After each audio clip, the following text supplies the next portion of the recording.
How to add typewriter effect on text in CapCut. Hello everyone, welcome to this channel. I'm Emily and I'm here to help you out today. So without any delay, let's get started. So first of all, open up the CapCut application on your device and select the project that you want to add the effect to. So what you have to do is you have to add the text. So as you can see, I've already added the text.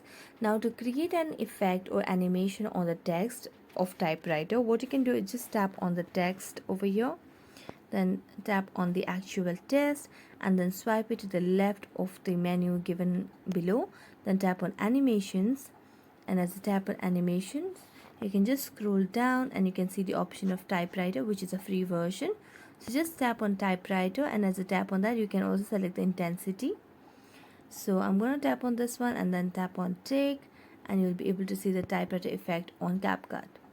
So thank you so much for watching this video. If you enjoyed watching it, don't forget to like, subscribe and hit the bell notification for more updates. That's it for today. See you next time.